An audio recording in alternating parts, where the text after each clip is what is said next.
there's nothing wrong with getting out your phone and just recording some shit and being like, you know what? Yeah. The front 5 seconds wasn't needed. Back 5 seconds wasn't needed. Cut, post.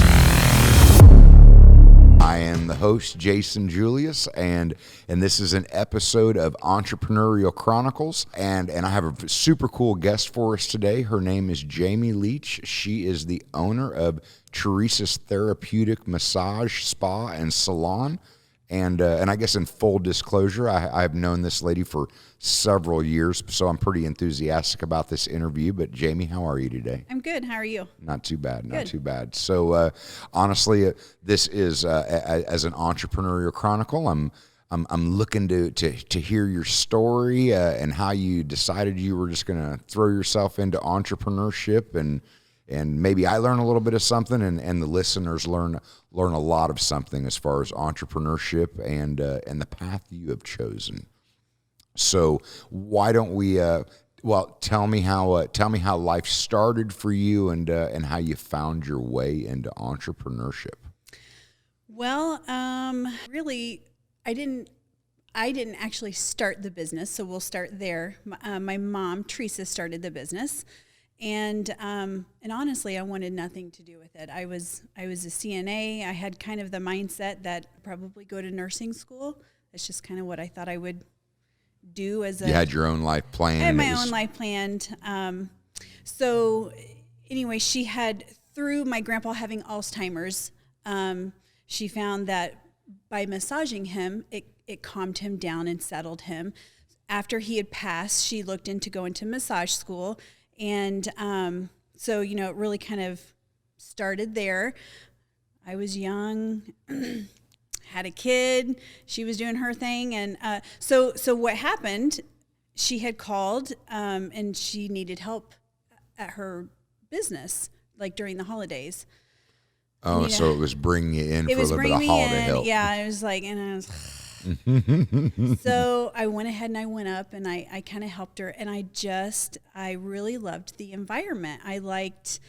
You're still kind of mingling with people. You still have the sense of help. So are you saying that like you didn't really have a frame of reference up until that point? Right. Really? So you would like to the point that mom had a business, but just totally steered clear, didn't really? Okay. Yeah. It was just kind of her baby and something she had. And to me, I'm like, there's no way I wanted anything to do with massage. I was like, why would I want to massage people all day long? So, which is true. If you think about it, it's actually very taxing. It's very physical. So going in and I kind of helped her. And at that point, in Indiana, you didn't have to be licensed through the state. Really? Okay. Yeah, so you could be certified and things like that, but there wasn't really regulations on it. And so I was like, I kind of like being up here. I kind of liked the freedom a little bit. Mm-hmm. It was a little bit of different free. If I wanted to go run for lunch, I didn't have to like clock out and ask anybody. There was just a sense of freedom. Plus, I liked being up there with my mom. I liked the environment. So I was like, do you think you could teach me maybe to do massage? Which just like lit her world up. That's just about you say this would have been, if you've totally blown it off this entire time, that just had to have just put her on cloud nine. It did. Okay. It did. I mean, that would be any parent's dream, is to kind of work alongside with their kids. So, and thinking back, I remember going in and I would change out the massage tables in between her guests and stuff. And I just really I liked the whole aspect of it. Now, how old were you at this point? I was probably 24, maybe 25. Okay, so you're in your early 20s. You're still figuring it out, but even up to that point, you had told mom this is okay. Yeah. I was just coming up to help her out. Okay. I had no intention on anything other than to fulfill an obligation that my mother asked me to do. Okay. So asked her if she would teach me, and she did, and eventually she ended up teaching at IUK. Okay. This is kind of her story, but it trails into my story. Exactly. If that makes sense. Absolutely. Well, and don't get me wrong. I guess I should clarify. Like most, the numbers say second generation businesses Or, I mean, it's like first generation businesses, 99% of them fail. Of the one that makes it, a second generation business, it's like it's already a foregone conclusion that it's going to fail. Very rare that we find ourselves in a place where you are, where you have been able to not only sustain, but take it to a new level itself. Yes, So, yeah. So with that, she was approached actually by IUK to begin a massage program. Really? She was. And she taught it for a year. And then they had, they basically dissolved the massage therapy program at IUK. And through the state of Indiana, you had to have taught a 500-hour course, I believe, to be able to open your own school. Okay.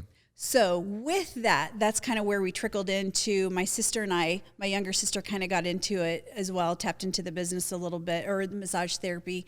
And so that's where she kind of opened the school. And just different things happened through there. I went through the certification at that point because, again, there wasn't licensing. And really from there, she never really wanted spa. She always wanted it more therapeutic and just massage. She ended up bringing in an esthetician or two and kind of adding the spa side to it. Yep. And then, then here we are. 2005, we became partners. Okay. Okay.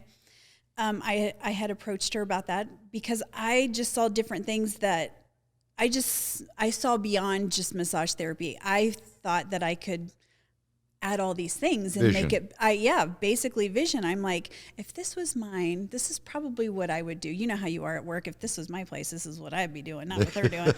And that's kind of what I thought. Not that what she was doing was bad. I just I just felt that I could grow it in a different way. Stacking services. Yes. Yes. Adding more. 2008, she was going to close the business, was going through a divorce, was actually going to close the business. And I'm and like, at that point, you guys are partners, and she was going to we were close. partners, yeah. Okay. And it was just an agreed upon partnership. It wasn't, Nothing formal. It was mother, daughter, whatever. It was legal and everything, but it wasn't like exchange money kind of. It was probably. So anyway, so from there I purchased the business, and it was probably earlier that year because right after that is when 2008 everything kind of hit in Kokomo. I had equipment loans out. I had a remodeling loan out. It was a rough. No, we all remember. I mean, the 2008, it was 2009, bad. It really was. It was bad. And I mean, I worked for many years not drawing a paycheck, making sure that paid our payroll tax and we paid our employees. And the thing is, we just did another podcast, and I believe this was the off the rails or no, maybe this was the Q&A version where the bougie blonde Dawn asked me that. She said, what the question was, what do you know to be true that everybody else disagrees with? And it finally struck a nerve and got me to that point of like what you just said. That is the real story of small business, that people look at you and they're like, oh, you own a business, you must be a millionaire. Right. And I'm like, what a fallacy. Oh, yeah. The real story is like if at best you work twice as many hours for the same amount of pay that you could work for somebody else, but many, in order to get it off the ground, are literally working for no paycheck. Yeah. And that's okay. So that you. Oh yeah, I did for years. As a matter of fact, I even started a side business that a friend introduced me to that I actually still do to this day, but I do it on a minimum. But it was an essential bodywear thing, and it was fitting bras for women. Really? And I know that sounds funny, but if I could hustle anything and sell anything, it was a good fitting bra. Okay. And I did. And I traveled shows, but the funny thing is that side business kept my doors open because at that point, people weren't really spending money. Yep. We were doing $35 massages just to get people in the door. Wow. So what we were doing is, we had the workers. So it's a different story nowadays. Yep. We had ample workers then. We didn't have the traffic because people were holding on to their money basically. So I had to think outside. I was approached with this opportunity, and actually, Mike was laid off. My husband was laid off. We took money out of the savings and $1,200 to sign up with this company on a whim. And so anyway, I still do that to this day, but I traveled, I would sell $3,000 and $4,000 worth of bras a month because women weren't getting massages or facials, but they were still buying bras. And I mean, that's That's what it was. You got to have support. It's what it was. And so I still stayed connected to that just because it's sentimental to me. And I still have customers from then. So anyway, that's a part of the story of how I kept my doors open during 2008, 2009, because it wasn't, I could have worked 24 hours a day. If you don't have paying customers, it doesn't matter how much you work. Well, and I mean, not that I don't want to, but your statement was the opposite of today. So where, I mean. So today. Yeah. So today in the industry is, there's been a shift. I mean, I've been in this, about 20 years. And so it's like a double shift, to where workers are hard to come by. I mean, of right, everybody knows that. Well, the thing is because like from the food and beverage industry, I mean, I can easily chime into that and be like, no, I'm not just experiencing that. Everybody is. Everybody is. But it is truly everybody is, because you are, I mean, what would you, like female services, what would you technically classify yourself as the industry that you are in? Because I mean, you're not just offering massage, you have a full line of services. Yep. So we have the skincare, the body waxing, we offer lashes, the microblading, hair removal, the full service salon. I think I probably just said that, but we really we're full service, basically salon and spa. Okay. So that's kind of where we are now compared to where we were, say, like when my mom had it. It was just basically a massage clinic, if you will. So that's where we evolved to. But so the workers now, I mean, even if you pay a hefty $15 an hour, sometimes it's not finding a worker, it's finding a quality worker that wants to show up, wants to work, wants to, and thankfully, knock on wood, we have really good staff, but it's been difficult getting there. And I'm talking from our front desk. I would say all of our workers, as far as our providers, skincare, massage, I mean, they're all fantastic and they do really well. But massage therapy, which has been like the meat of our business, you can't hardly find massage therapists anymore. Really? Yeah, it's been. I mean, I'm not going to deny that, because when I came back myself, they were like, "Well, Jamie's not doing massage anymore," and I'm like, "Okay, you know what? That doesn't surprise me. Not none." Right. But two options. They had two girls there that was like, "Okay, these are your two options," and I'm like, "Oh, I'm not familiar with either one of them, but just put me on the book and we'll see how it goes." But yeah. So you're saying, I mean, like you have the room or the capacity to offer more. Oh yeah. Okay. Yep. Matter of fact, right before the pandemic, we actually expanded over a third suite because we had the staff, we had everything. I mean, everything we needed. We were busting at the seams. There were times where clients were calling in, our staff was booked, but we had no other rooms to put people in. Okay. So we expanded over an entire suite, did a complete build out during the shutdown. And then it's like everything just like I don't even know what happened. Everything in the world changed. Right. So when everybody was forced to close down, you took the opportunity to try and expand. Yeah. And then when the world, quote unquote, turned back on, it just didn't turn back on with the same way or the same type of demand? Here's the thing. The demand is there. We have a waiting, like we keep a book, like if we can't accommodate a guest with a service that they're asking, we take their name and number because people cancel in and out of the day. Yep. We have a waiting list. We have a waiting list of people who actually want in for massages or particular services to where our providers are booked. And I mean, you can't overwork your workers. No, the funny thing, because I do have a funny story, because I feel bad because I cannot right off the bat remember her name, but she's been very good. She asked me about my previous experience, and I said, well, let me tell you this. I said, I said, Jamie's put me back together a couple times. I've had some lower back issues. And I said, the last time around, she was digging her elbow into my back while putting her foot on the back wall for leverage and expecting me to be yelling in pain, and I was barely feeling anything. So I got a high tolerance for pain in general. When she started working on me, I found myself falling asleep a couple times, and I think that it actually kind of shocked her. But I know that how much you have to exert yourself physically to do a deep tissue massage. I just can't imagine anybody with your own joints and your hands to be able to keep up with that for 6-8 hours a day, 5 days a week. I mean, that's going to break you down physically yourself. It does. Yeah.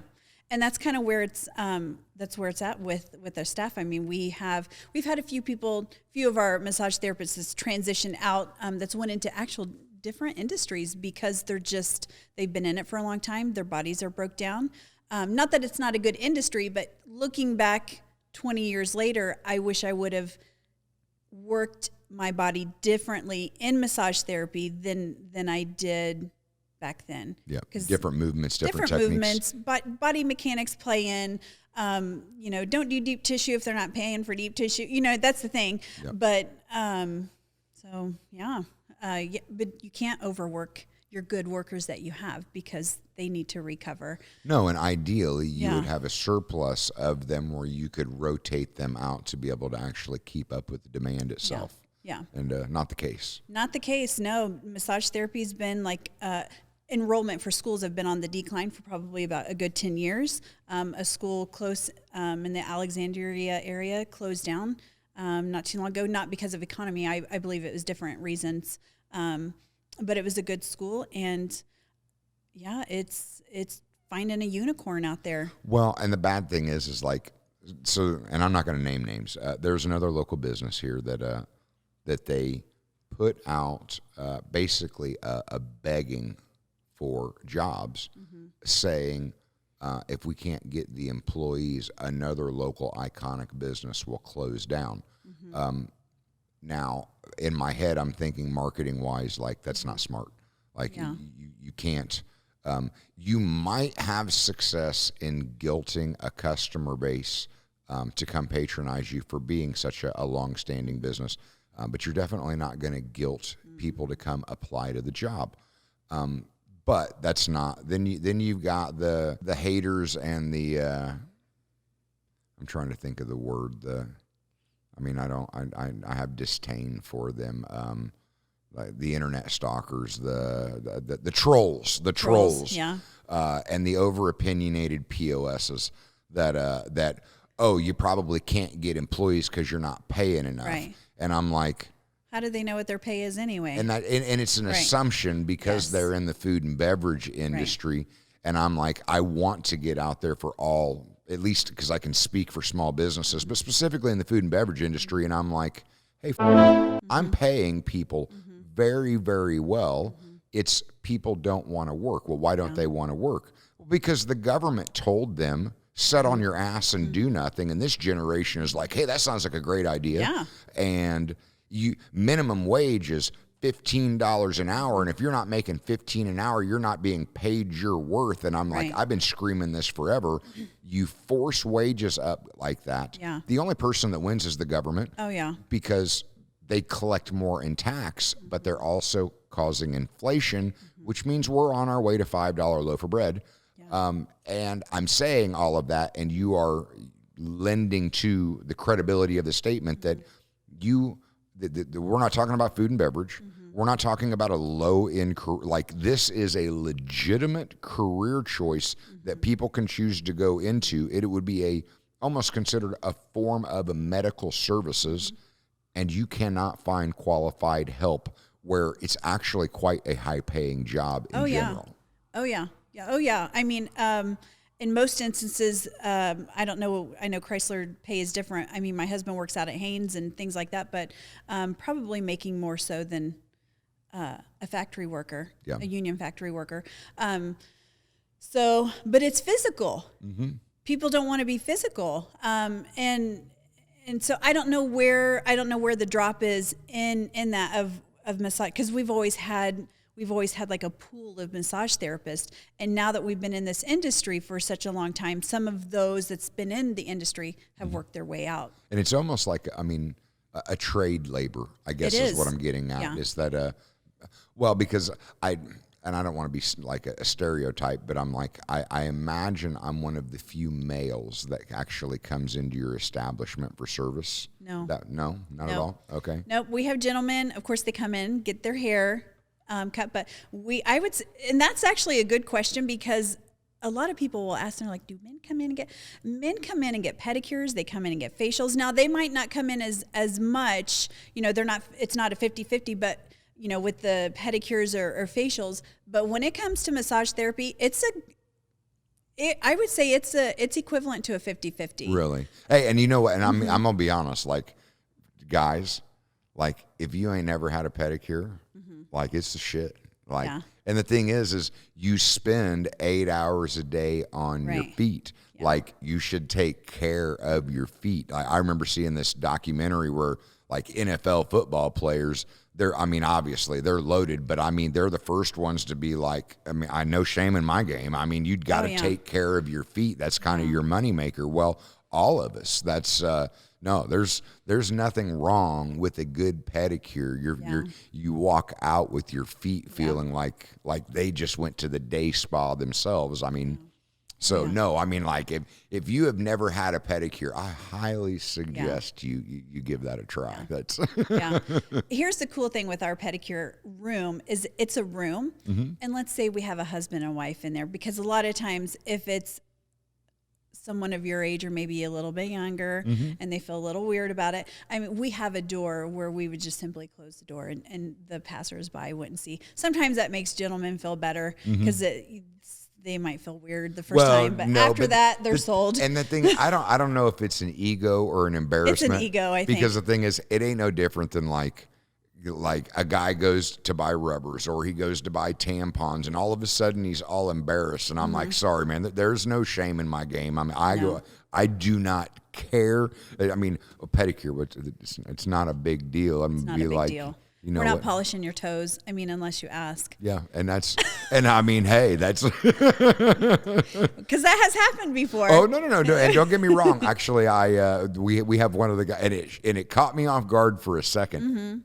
But we had a meeting in here, and one of the guys are talking, and he's moving his hands up, and all of a sudden I caught that his fingernails were painted silver, and it was, for a second it struck me, but I'm like, again, I'm not judging. If that's what if a guy wants to paint his fingernails and just as far as I knew, the dude is, straight as an arrow.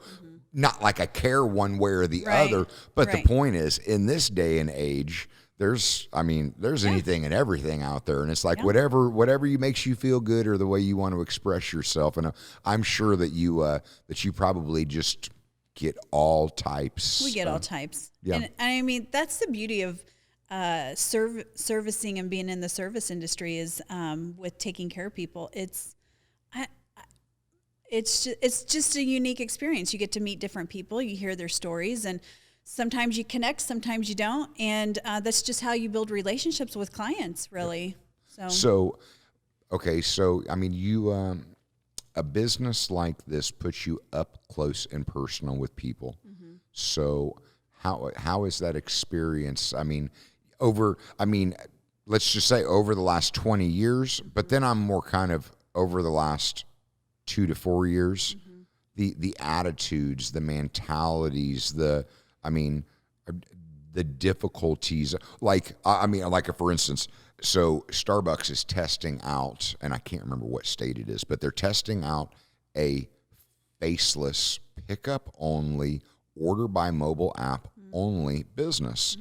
And a lot of people were giving pushback about it. Well, then previous baristas started chiming in, and they're like, yes, I love this, because I loved making coffee, but I hated dealing with the difficult customers because they've all turned into the Karens. You can never make them happy, and they're bitchy, and they think that it's okay to be mean and rude to you. So these baristas are like, I'm all for this if I could legitimately enjoy making coffee and not having to deal with customers.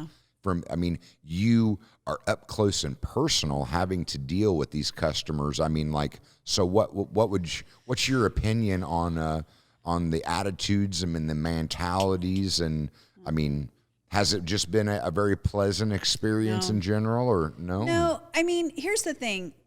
People are scheduling a service, so they're coming in either for a reason, for skincare, their nails, whatever. But every once in a while, you'll get in our industry. So they're coming in because we're providing a service for them. So, but your service is to make them feel better. Absolutely. So, so whether we're having a bad day or just gotten, here we are, we put our smile on our face and act like we're just the happiest people because it's true. I mean, we're people too. We don't have perfect days, or we're not happy all the time. No, because I struggles. think that's the thing is it's like the more people act like that and fail to realize we're all humans, the more you get automation. And it's like, okay, if you want to be an ass and treat us like a robot, then we'll give you robots. And what does that do? That gets rid of actual jobs because people get tired of dealing with rude people. Yeah. So no, or I mean, I would say here's the thing, like I don't, I've hired a manager probably for a reason. And it's probably because if someone comes in with an attitude or if something's going on, I mean, I'm a mom of 5 kids. I just don't tolerate, I can tolerate it a little bit, but if someone's going to get bitey with me, I'm probably not the person for the desk because, first of all, you're not going to treat my staff disrespectfully. And then, you just kind of got to gauge the person. Did they just have a bad day? Is this just who they are? Or are they trying to get a discount and a free service? Because that does happen. The scam. Even in our, No, I mean, right down everything. Oh, yeah. And so we've ran into situations, let's say that somebody wasn't happy. Okay, well, we have learned through those experiences, we want to hear, your side of the story. But you can better believe that we're going to have a discussion with our therapist before we make any type of decision, because in all things such as that, there's always 2 sides to a story. We know our providers. We know what type of service they provide. Was this just a difficult client? Did they just not gel well together and there was weird vibes? Because that happens. Yep. So you kind of have to use wisdom, and you kind of have to step back. And I think they get shocked when you try and employ a little bit of common sense. Yeah. And really, Jennifer, my manager, is better at that because I'm more reactive.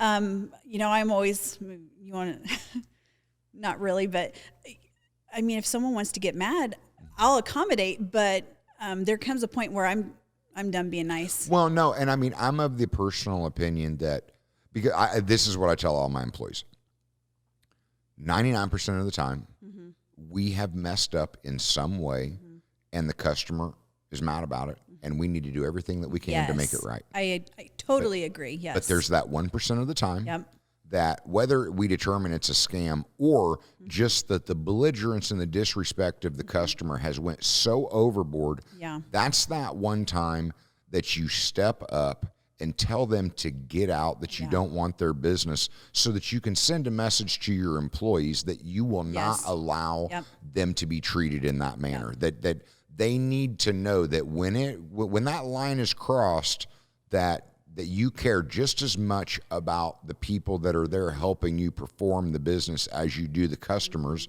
And honestly, from time to time, you do need to look for those moments where you're able to show your employees there are limits, and those limits come down to, if it's going to be a respectful disagreement, how can we make it right? If it's going to turn disrespectful, well, then it's time to side with my employees and say, I'm not going to let people come in here and browbeat you. Yep.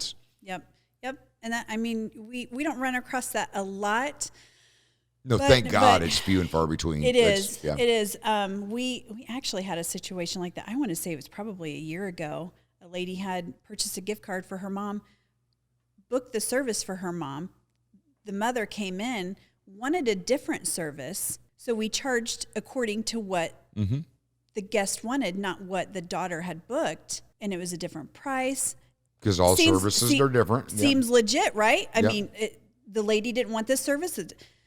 And I tell you what, it was a really bad experience. So much so that sounds like to me, because I want to know, but it should have been the daughter going, "Thank you for accommodating my mom." Yes, and that's what we even tried to say. But that's not what when your mother came in. This is actually what she had requested. This is what she said. Well, that's not what I booked for her. Blah blah blah. And I'm like, well, it's her gift card. I mean, I didn't know we had to ask permission. Do you want me to make your mom happy, or yeah? So that's what it was, and it was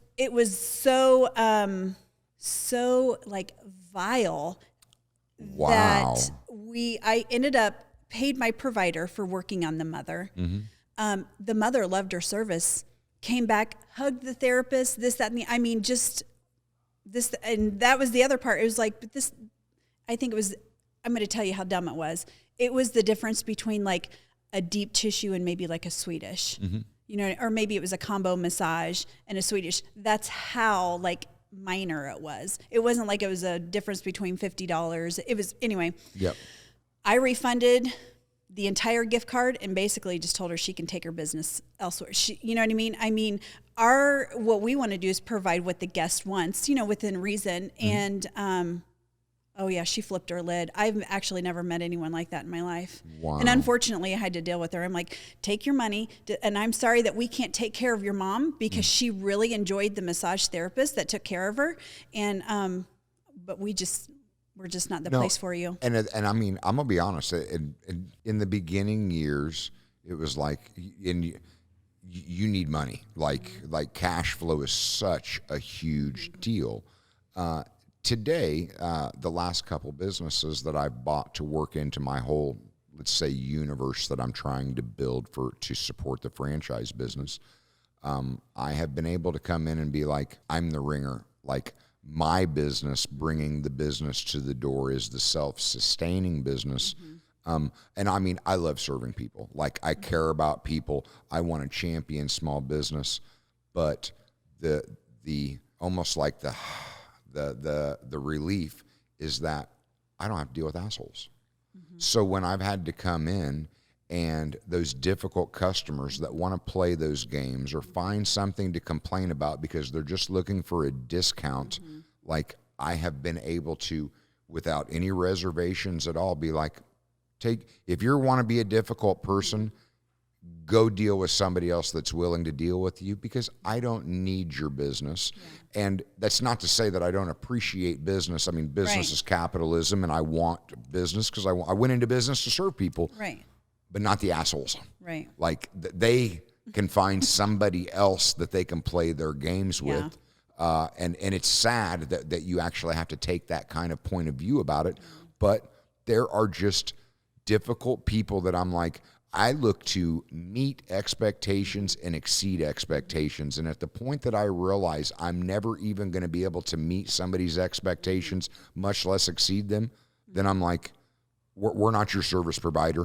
You need to go somewhere else, because I feel like if I've lost hope of meeting expectations and being paid a fair price for the service, it's just not worth doing business with certain people. Yeah. So I agree.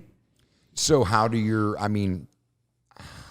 because I'm going to imagine that, I mean, you've got staff that are just flat out on payroll, and then you've got staff that are more of I don't know if you want to call them contract workers, or that different varying levels of people that you're working with. They still all have to function with each other. There's still a certain kind of, I don't know, culture that's implemented. Yeah, I mean, definitely. The neat thing is with being a small business, not being like a large corporation where there's 10 managers or, you know, a manager for this department, that is, we're able to create the kind of environment that we want. We really have control over, mostly, I should say, and you just cross your fingers, you hire the right people. And I've just really learned I would rather work short staffed with the right people than have plenty of staff and have the wrong people in there. No employee's better than a bad employee. Yep. Yeah.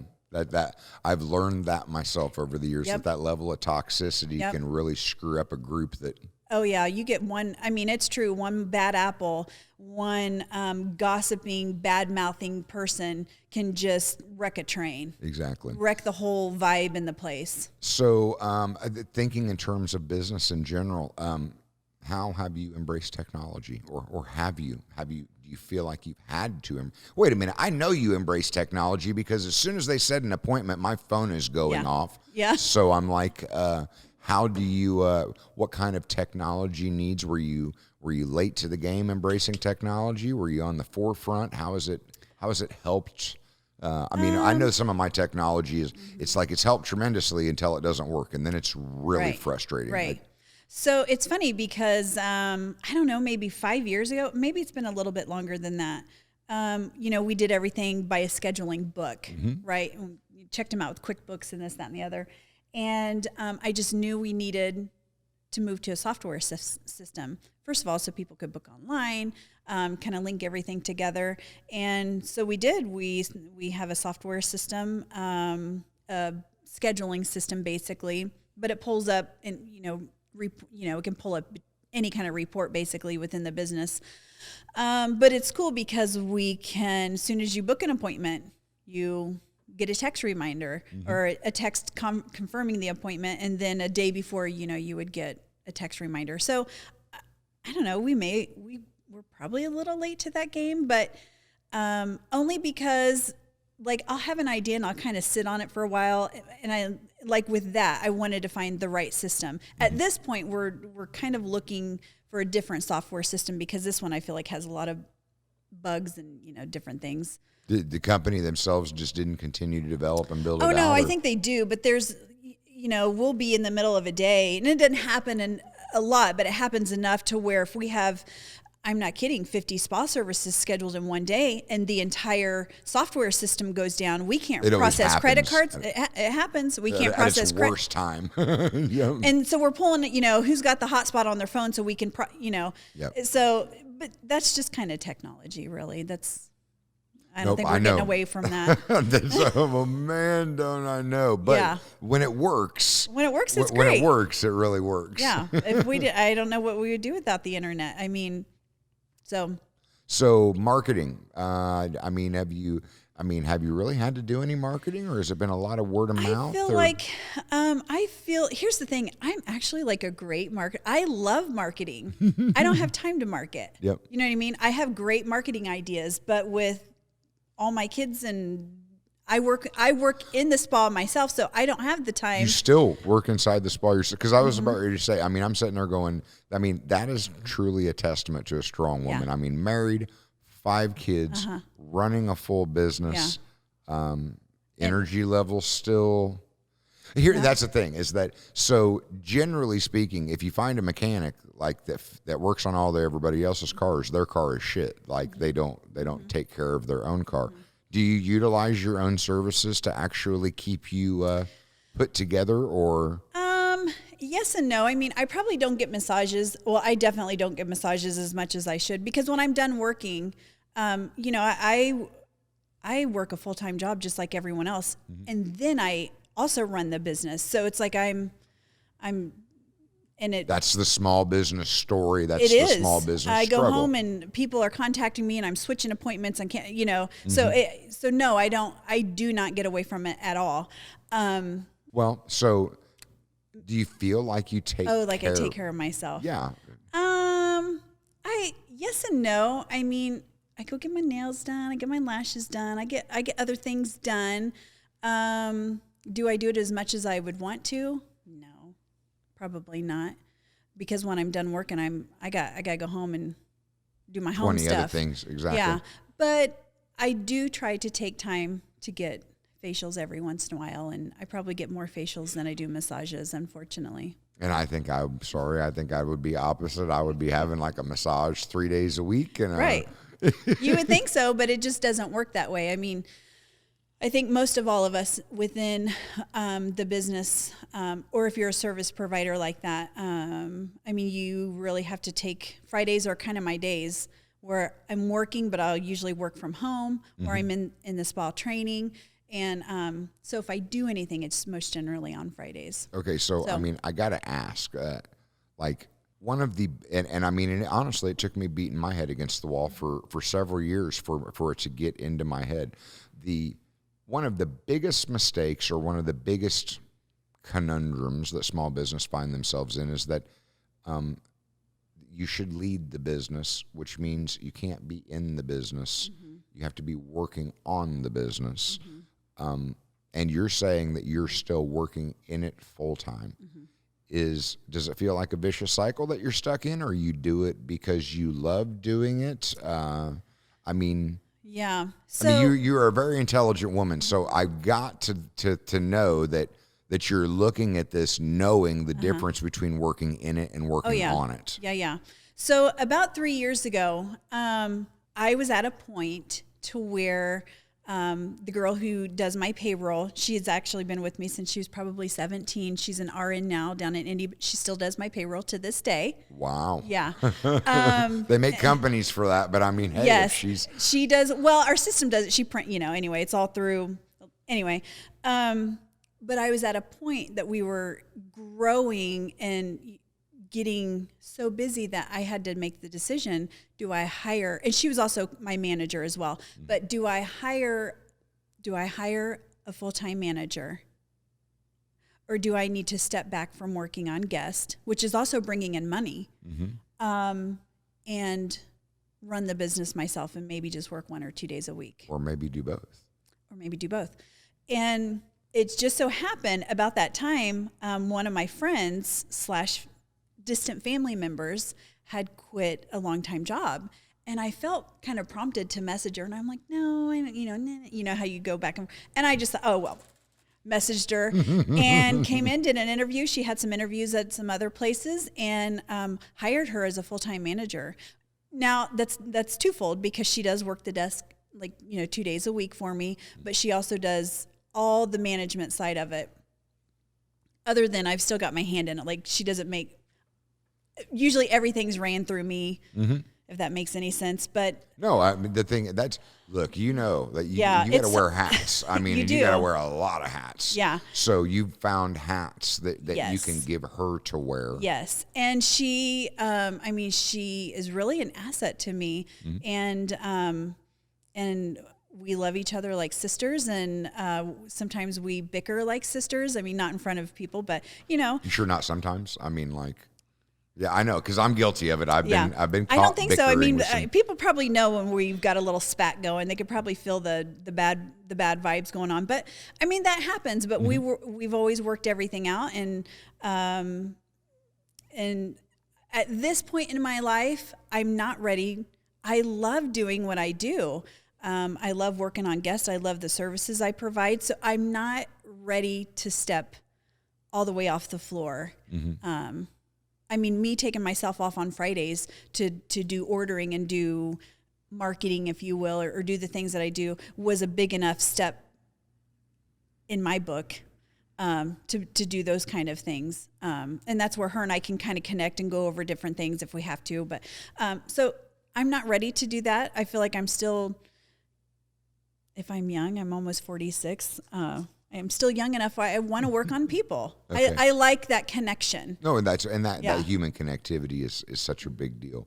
Yeah. So you say you like marketing. Well, in today's world, marketing has a lot to do with social media. Yeah. So, I mean, are you active on social media? Or? I mean, here's the thing. Am I active? Is probably the business, not enough. I mean, that's what I was about to say. No, I mean, because I see your posts from time to time, but I mean, the business-wise. Business-wise, probably not as much as I would like to be, only because a lot of that stuff you got to kind of create, or you can kind of create and schedule it to post and different things like that.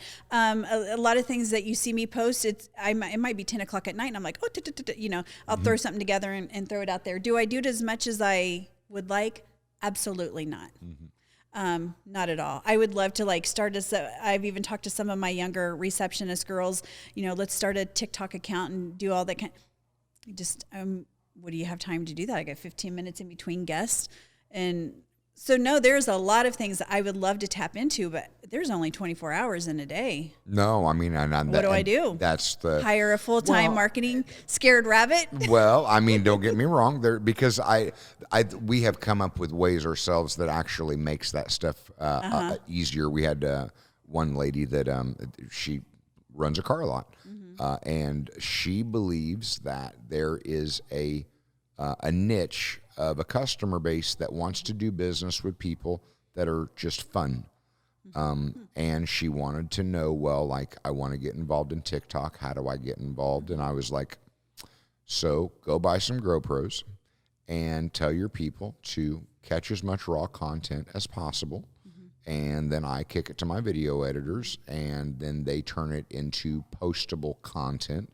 And then you're able to actually post it to TikTok to have good, solid content that you can actually post. Because, I mean, as much as people want genuine and funny, there is a certain amount of editing that can go into to sprucing up your actual content in general. Yeah. But I'm going to be honest, like, that's the higher end way of doing it.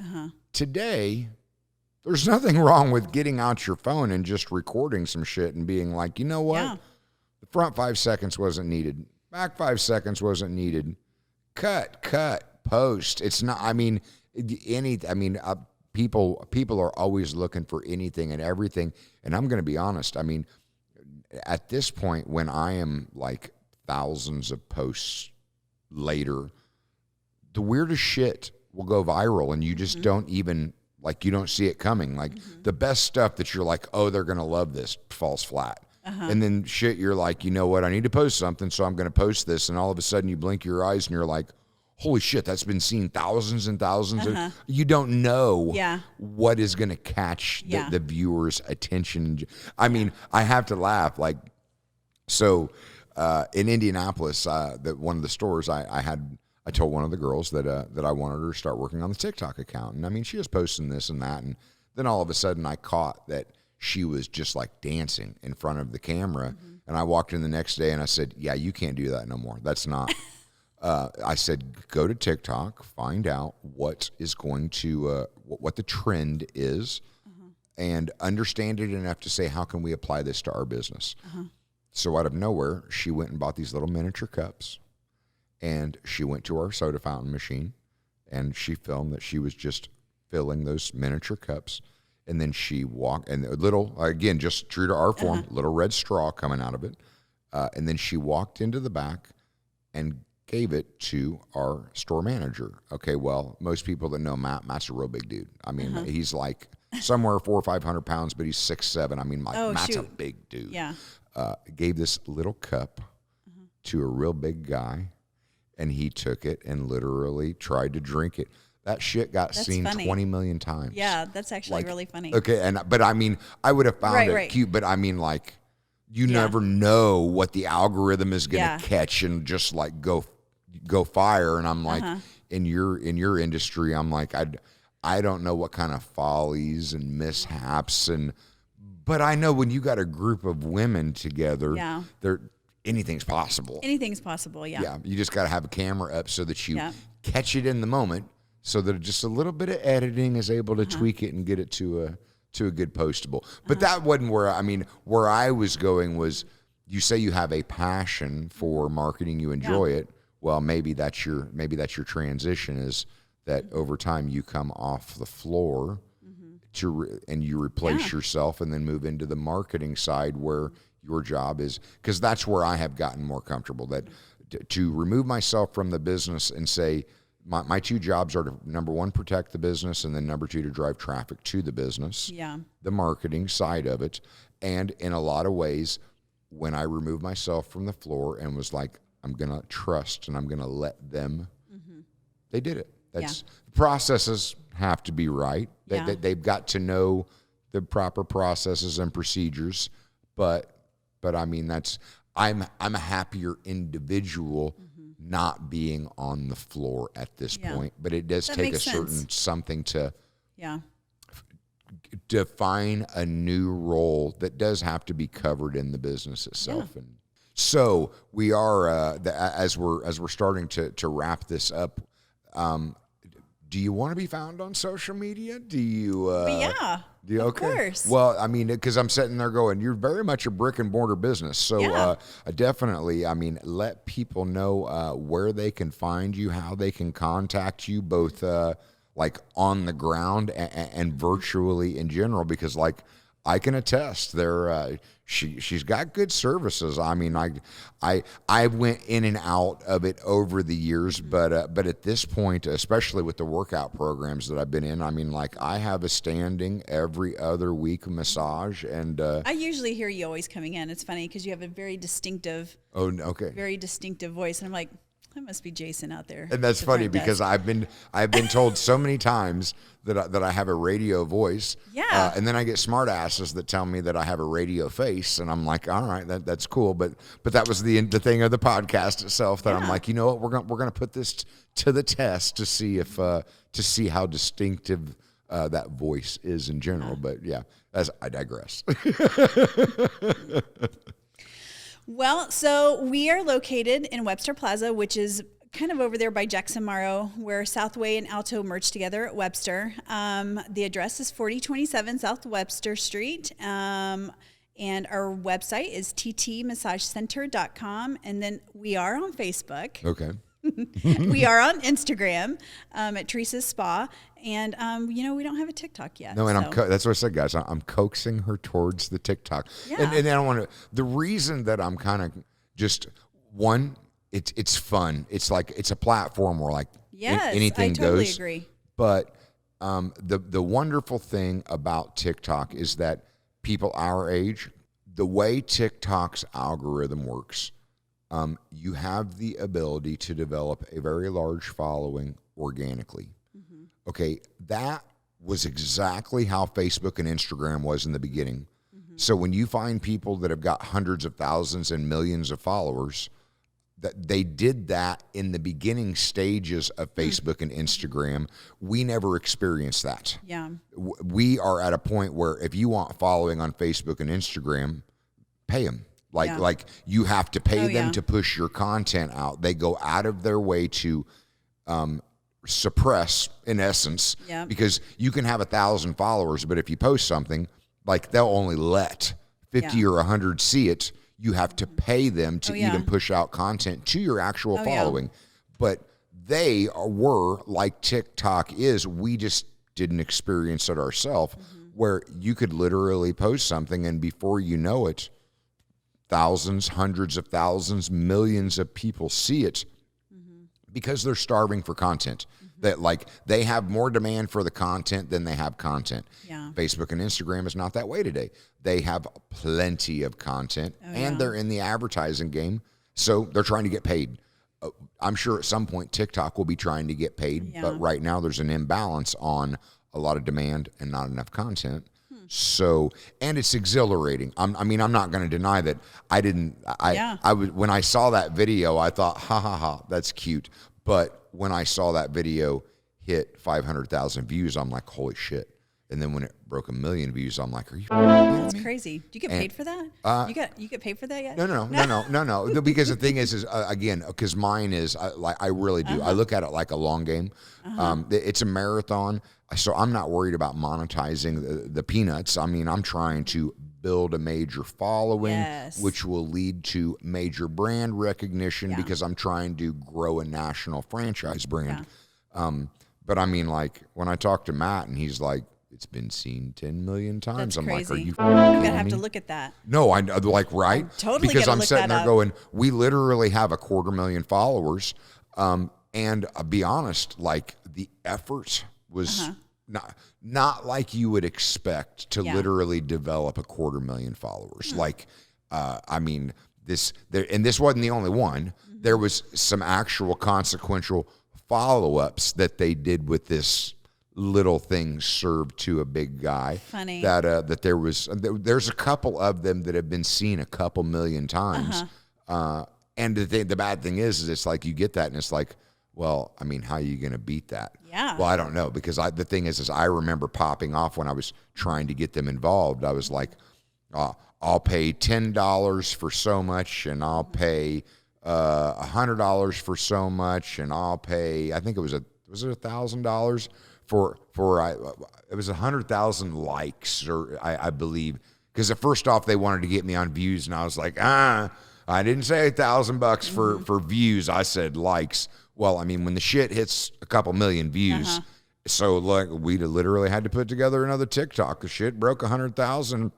And I had to give two of them over $1,000 a piece, because I'm like, Shoot. Man of my word, I said I would, and they did it, and I'm like, hey, I mean, that's what it is. What I mean, you got to pay up. But it was meant to be a contest, because I was trying to stoke the creativity. Like, it's a platform where you can truly be rewarded for the creativity. So throw a bunch out there and see what works. Yeah. And you just never know what it is that's actually gonna catch. Like, even on my personal brand page, I have posted hundreds and hundreds and hundreds of times, and then all of a sudden, one video where I was talking to an employee, talking about how hard it is to make the transition from being an A+ employee to a manager, and expecting your as a manager wanting to see people perform the way you do, and hounding them because you don't think that they're living up to those standards, that's hard, because you can create discord in the workplace and you beat yourself up, where it's like, no, not everybody holds themselves to those standards. I think that one was viewed like 350,000 times, and I didn't. All of a sudden, my follower count started climbing, and I'm like, I'm not. And then I scrolled low enough to find that I didn't realize one had really caught the algorithm, was really running. But I'm looking at the video going, I mean, I get it. It's good information, but for whatever reason, everybody else decided it was better information than what I even gave it credit for. So interesting. Yes. Yeah. So I'm sitting there thinking, in a group of women, much like the coffee shop version that I have out there, there's always something interesting and a little bit of drama. And TikTok is where you can get rewarded organically just for taking the time to actually capture it and post it and put it out there. So might be worth giving a try. Yeah, we're gonna have to tap into that. That's on the list. It is. Never know. Before you know it, you'll be seeing Theresa's Therapeutic doing, well, I mean, maybe I better not get into that. I mean, because I'm sitting there going, you're dealing with hands, feet, and eyes and hair. And I mean, I get the possibilities could be potentially endless for some good, funny shit, or just, you never know, some drama that might. Yeah, never know. Okay, Jamie, thank you so much Thanks for coming in. Yes, this has been an absolute pleasure. Yeah. So, okay, we're gonna wrap up this episode of the Julius Files. Again, this whole thing was, you know what? I should hit on that real quick, just out of the closing side of it. Again, I'm forgetting One, this was about wanting to bring information that wasn't available to me, but principles of success in life and business. So, would you have any words of wisdom as we wrap up to offer people on a principle of success that you've learned in life and or business? I would say that nothing. Because, and I'm speaking from experience, speaking from the 2008, 2009, because I worked so much, I was willing to sacrifice my entire family unit to keep my business open. And looking back now, I would never do that again. There's nothing more important than business, I have a great business. I love my business. I love what I do, but nothing will ever take the place of spending time with your family. So I don't know if that's a good piece of advice. That is useful for me because I was willing to get divorced. I was going to do whatever it took to keep my business open. If that meant causing a divorce at that point in my life, it didn't matter to me. looking back now, if I hit hard times like that, with my kids being older and realizing being married 23 years, I don't care how much money you have. My family unit is probably more. It's more valuable than any business or what money could buy. So I would say put your family, God and family first, and then everything really just falls into place. At least it has for me. No, and that's that totally fair. I mean, Yep. because I got to imagine that what you're referring to is introspection. Yeah. But looking back in the moment, you kind of like everybody's that competitive spirit and that like they're trying. You don't want to go down, but they're trying to take you down, and then that causes that primal fight or flight, and you chose fight. Oh yeah, definitely. Yeah. And I still to this day, I mean, I don't know that you ever stop. You don't ever stop. I mean, I feel like I'm always in, even though my business is successful, I still feel like I'm always in survival mode because you never know when something's going to hit. I mean, I could get a call right now and someone very valuable to me could be deciding to leave. And so I feel like I'm always in high gear. I'm always ready for the next hit. I'm always, you just don't ever quit growing your business. No, and because I mean, it's like, if you're not growing, you're dying. Right. But there's nothing wrong with keeping a healthy level of paranoia. Yeah. Because that always keeps you pushing, and that always keeps you looking for, well, maybe what you think is lurking around the corner it's not there. Not there. But better to have your spidey senses up and ready for it. Right. And if it doesn't come, okay, well, then it was a good day. But I mean, there are times that different things happen, and you just have to learn to, people come in and out of the business, and you hate to lose people, especially if they were good employees or, for whatever reason. It just, no matter what in business, I don't care if it's an employee or if it's an unexpected bill or if the toilets aren't flushing, there is always something that comes up that requires attention from the business owner. Well, and there you go, because that's entrepreneurship. It is. And I mean, honestly, that is why it has served me well, because I'm like, I experience anxiety if I'm sitting for too long doing nothing. Like it doesn't, like that boredom or that doesn't serve me well. Yeah. I really have to be doing. I enjoy working 7 days a week because I've always got something to work on. But that's also why I look at that and I'm like, if you're not built like that, then maybe you shouldn't be an entrepreneur. Yeah. Like if you need that stability, I'm going to clock in at 9 and I'm going to clock out at 5, and I don't want to think about that place. Okay, well, I mean, that's what employment is for. There's nothing wrong with that. That's handling your responsibilities. Yep. But it does take a special breed to be an entrepreneur, and only the strong survive. You are exactly right. That's the truth. Yes, and it is very rare that a second generation can come in and make a business survive and thrive. So that kudos to you. Thank you. I appreciate that. Okay. All right, guys. We're going to wrap this up. And I will say that, I mean, while I've enjoyed the story, I think that there's been quite a few nuggets of good information. So I hope everybody shares the show. Definitely comment, leave some reviews. And guys, I'm telling you, if you've never had a pedicure, if you've never had a massage, definitely give Jamie a call over at Theresa's Therapeutic. So, all right, we're going to get out of here. We'll see you guys later.